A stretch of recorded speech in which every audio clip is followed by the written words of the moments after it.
Gary's Day Off.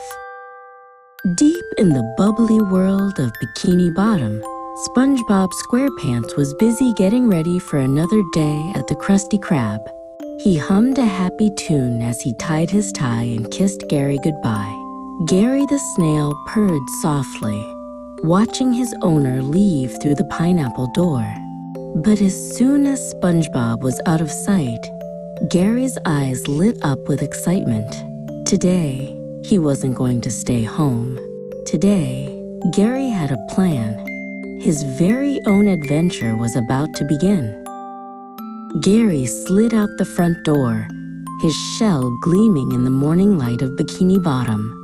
The streets were buzzing with sea creatures heading to work, schools of fish swimming in neat lines, and jellyfish floating lazily by. Gary felt the thrill of freedom. No SpongeBob telling him to nap, no food bowls waiting, just a whole underwater city to explore. With a determined meow, Gary set off on his slimy trail toward adventure. Soon, Gary noticed a bright yellow seahorse taxi trotting by. The driver, a friendly fish in a cap, called out, "Need a lift, little snail?" Gary blinked his big eyes and meowed happily. He climbed aboard, perching proudly on the seat. The seahorse neighed and swam off with a splash, zooming through the coral streets of Bikini Bottom. Gary felt the wind rush past his eye stalks as the taxi took off. This was already the best day ever. The taxi zipped past jellyfish fields, where pink jellyfish floated like balloons in the sky. Gary leaned out, eyes wide with wonder.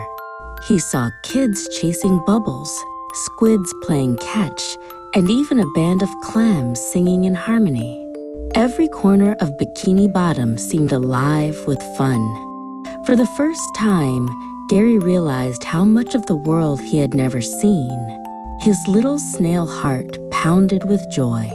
This was his world too, and today he would see it all.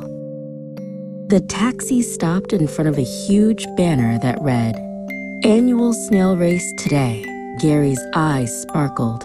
A crowd of snails with fancy shells lined up on a sandy track, their owners cheering loudly. Gary slid down from the taxi and wiggled his eye stalks. He didn't have an owner with him, but that didn't matter. Today, Gary was racing for himself. The announcer fish shouted, "Snails to the starting line," and the crowd roared. Gary took his place on the track. The crowd gasped as they recognized SpongeBob's pet snail. "It's Gary," someone shouted. The referee raised his flag. "On your marks, get set, go."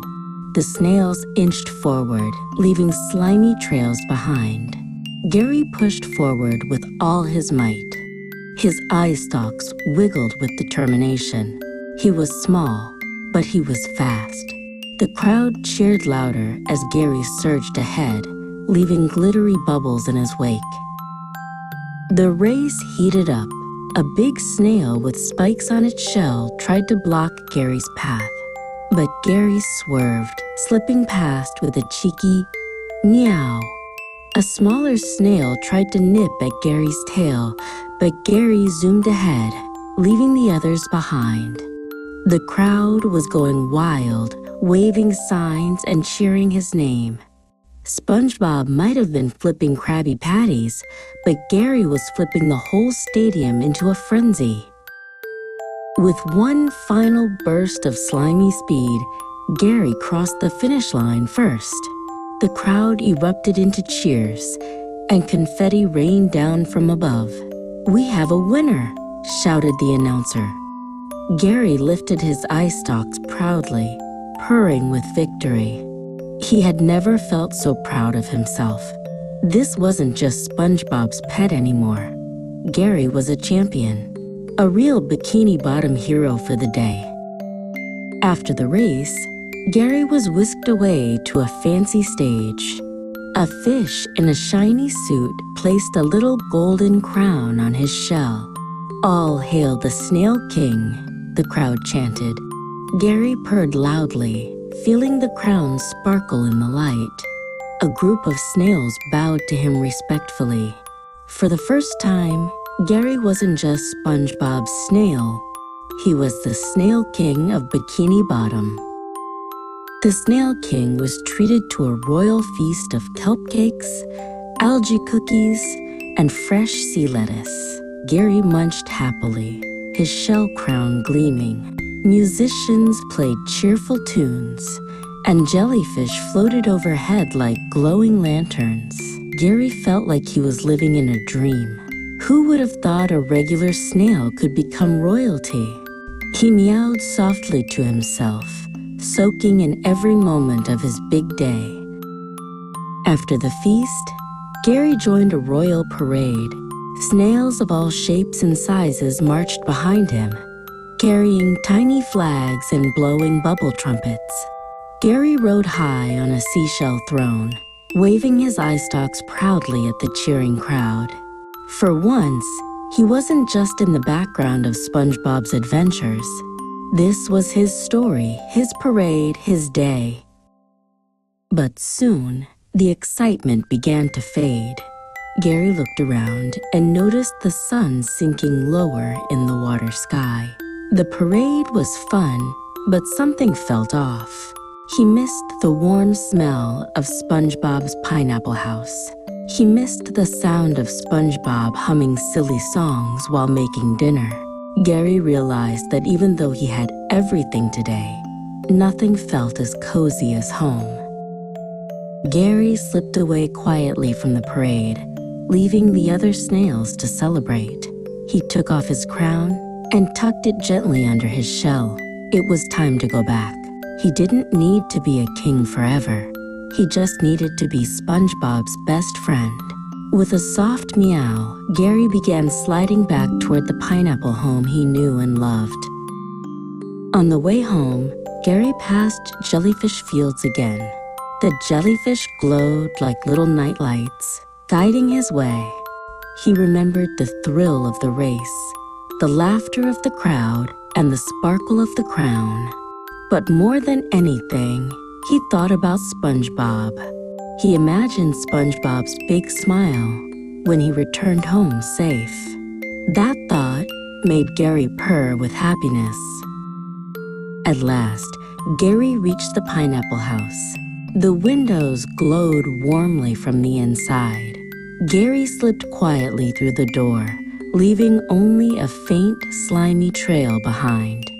Inside, everything was just as he left it. The cozy furniture, the warm smell of snail food, and the sound of SpongeBob humming in the kitchen.